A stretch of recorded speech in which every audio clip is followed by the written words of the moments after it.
The first step to making good beads is having your mandrels prepared correctly, and I wanted to just do a quick description of what I do in order to get that to happen.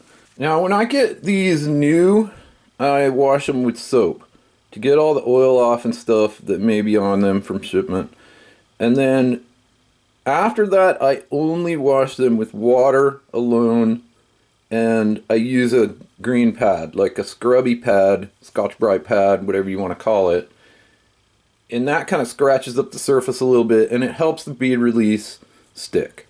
Now, in my opinion, the most important part of getting your bead release on there correctly is getting the bead release to the right thickness.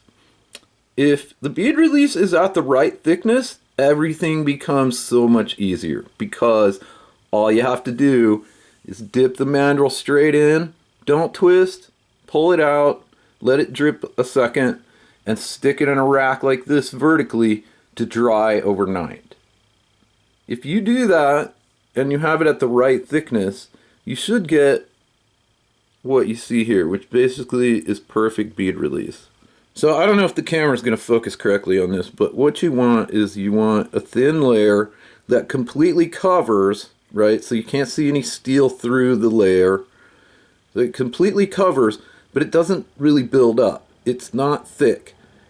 If you start to see drip lines and uneven spots and chunks and stuff, then you definitely have it too thick.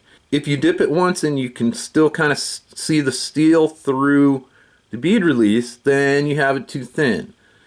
Now, if you have it too thick, it's really easy, because all you have to do is add some water, mix it up, check it again. Add a little bit at a time and make sure you don't get too much though, because if you get it too thin, then you have to leave it open, sometimes just for a few hours, but usually overnight, and then you're going to kind of have to start over and add little bits of water until it's perfect again. But whenever you dip your mandrels, if you have that consistency perfect, it's so easy, because you just dip straight in, pull out, let it drip, and it'll come out perfect like this. You're looking for that smooth surface with the even coating. If it's too thin, it's going to be hard to get your beads off. And if it's too thick, then the bead release will tend to crack.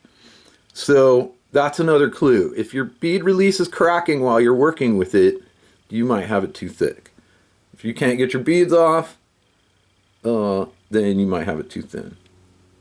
But if it looks like this, it's probably perfect.